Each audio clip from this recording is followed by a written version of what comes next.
আজ গণ অভ্যুত্থানের ১ বছর পূর্তি। এই উপলক্ষে রাজধানীর মানিক মিয়া এভিনিউয়ে তৈরি হচ্ছে এক ঐতিহাসিক মঞ্চ।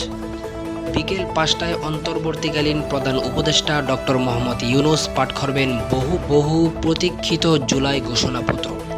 অনুষ্ঠান ঘিরে চলছে জোর প্রস্তুতি, সাউন্ড সিস্টেম, লাইটিং, নিরাপত্তা ও সমন্বয় কাজে ব্যস্ত আয়োজকরা। এই অনুষ্ঠানের আয়োজনে রয়েছে সাংস্কৃতিক মন্ত্রণালয়, বাংলাদেশ শিল্পকলা একাডেমি, সংসদ সচিবালয় ও মুক্তিযুদ্ধ বিষয়ক মন্ত্রণালয়।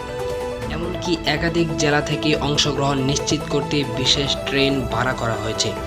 ঘোষণাপত্রে উঠে আসবে রাজনৈতিক রূপরেখা, প্রশাসনিক সংস্কার ও নতুন অর্থনৈতিক পরিকল্পনার দিক নির্দেশনা।